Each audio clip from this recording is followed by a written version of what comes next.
એક સુથાર પોતાની નાનકડી દુકાનની અંદર કામ કરી રહ્યો હતો અને અચાનક ધોધમાર વરસાદ શરૂ થયો એટલે પોતાનું કામ બધું બંધ કરીને ઉતાવળા પગલે એ ઘર તરફ ચાલ્યો અને ઉતાવળની અંદર એના કેટલાક સાધનો જે તીક્ષ્ણ હતા એ જમીન ઉપર જ પડ્યા રહ્યા. એમણે બહાર દરવાજાને લોક માર્યો અને પોતે ઘર તરફ નીકળી ગયો. ખૂબ વરસાદ પડવાના કારણે એક સાપ જમીનમાંથી બહાર આવ્યો. એ ખૂબ જ ભૂખ્યો હતો.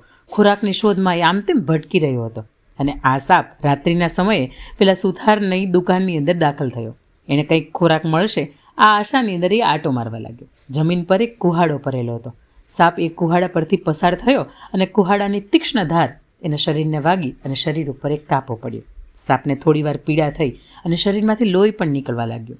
એમણે બદલો લેવાનું નક્કી કર્યું અને કુહાડાને પોતાના શરીરથી ભરડો લઈ લીધો અને કુહાડાની ફરતો વીંટાઈ ગયો અને કુહાડાની ધાર ઉપર એણે ખૂબ જોરથી પ્રહાર કર્યા.